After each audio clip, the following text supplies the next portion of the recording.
ઉનાળામાં બાળકોને પેપ્સી આપતા માતા પિતા માટે એક દુઃખદ સમાચાર સામે આવી રહ્યા છે। ઉનાળાની ગરમીની શરૂઆત થઈ ગઈ છે, પરંતુ ગરમીનો પારો હજુ ક્યાંય ઉપર જવાનો છે। કાળઝાળ ગરમી આ વખતે પડવાની છે તે નક્કી છે। ગરમીથી બચવા તમે બરફના ગોળા, બાળકોને પેપ્સી કે પછી આઈસ્ક્રીમ ખવડાવતા હશો। ઠંડા પીણાનો જે પણ ગરમીમાં તમે સહારો લેતા હશો, પણ હવે જરા ચેતી જજો। 2 રૂપિયાની પેપ્સી તમને 2000માં પડી શકે છે। 30 રૂપિયાનો ગોળો તમારા ખિસ્સામાં 30,000નો ખર્ચ કરાવી શકે છે। ઉનાળાની કાળઝાળ ગરમી તો બચવા માટે તમે બરફની ડીશ, પેપ્સી કે આઈસ્ક્રીમ ખાતા હશો। તમારા બાળકોને પણ ગરમીમાં આ બધું જ ખવડાવતા હશો। આ બધું ખાવામાં તો બહુ સારું લાગે છે। દરેક ઉનાળામાં ઠંડા પીણાનો જે આનંદ ઉઠાવે છે, પણ આ બધું તમને સીધું જ હોસ્પિટલ પહોંચાડશે।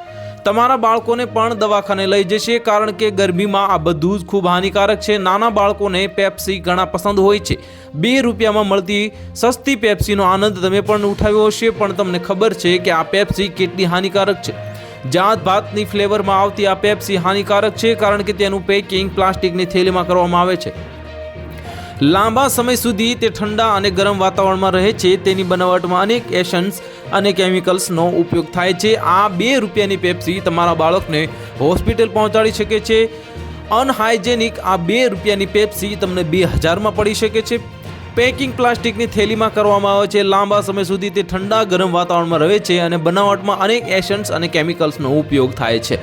તો હાલ માટે આટલું જ। મળીશું નવી અપડેટ સાથે। જો તમને અમારા વિડીયો પસંદ આવતા હોય તો વિડીયોને લાઇક કરી દેજો, ચેનલને સબસ્ક્રાઇબ કરી બાજુ આવેલા બેલ આઇકનને દબાવી દો, જેથી તમને આવા સમાચારની અપડેટ મળતી રહે।